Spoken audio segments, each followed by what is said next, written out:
Hello and welcome to this Fallout 3 speedrunning tutorial. This first one is just going to be setting up the game because there are a few things you do need to change when running this. So one of the first things you're going to want to do is in your Documents, My Games folder, and then in Fallout 3, you'll have the fallout.ini.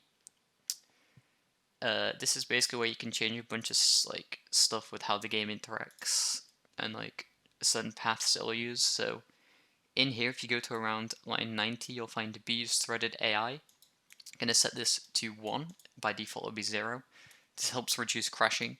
And then underneath this, we're going to add a line of our own. iNumHWThreads equals 2. You can set this to 4, but it doesn't make much of a difference. And this should make your game a lot more stable than just having it base. The next thing you're going to want to do is go to your games directory. Now you can have this on Steam or GOG. GOG is preferable because it already comes with some fixes which makes the game more stable. It's not that much more stable, so you're at no disadvantage on Steam, but I use GOG.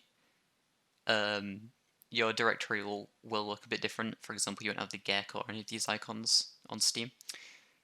But you're going to want to go to the Nexus, and on Fallout 3 just search for Games for Windows Live Disabler. This just gets rid of the program in Fallout 3. It installs like a fake DLL file, so it's just not needed. You don't need to install it and deal with it because it's just not a good program. For this next part, you are going to need to go into the game's launcher. We're going to go to Options, which will bring up this. You're going to want the game to run in windowed, because that also helps reduce crashing and makes alt-tabbing actually work more, and doesn't just crash the game. VSync doesn't have to be on, but at all times you do have to be capping your FPS to 60, since this game's engine is tied to your FPS. Just kind of like a common theme among Fallout and Elder Scrolls. You are going to want your screen effect to be HDR because the fade-ins to white later on in the game, which happens when exiting the Pit DLC and in the vault and stuff, it actually makes it so you can see.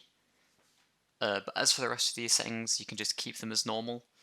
So like none of these stuff over here really matters.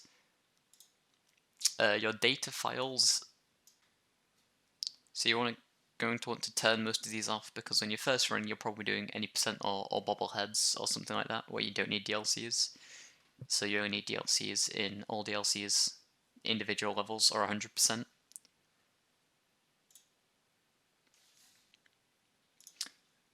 As for actually running the game itself, you're going to want to make a new game, and whenever you have the ability to move, like this, you're just going to make a save immediately. It should be around like 2-3 minutes on that timer there.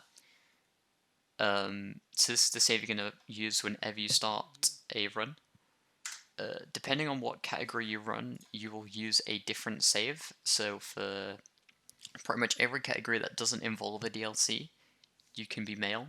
But for anything that involves the Pit DLC specifically, you're going to want to be a female for the Black Widow perk, because we use a specific dialogue there to skip a lot of the DLC. Another thing to note is you don't need to restart the game after every failed attempt, but you do need to exit to the main menu to avoid external manipulation, and so you don't have your speed cripple crossover, say if you're like midway through a run and you just make a mistake.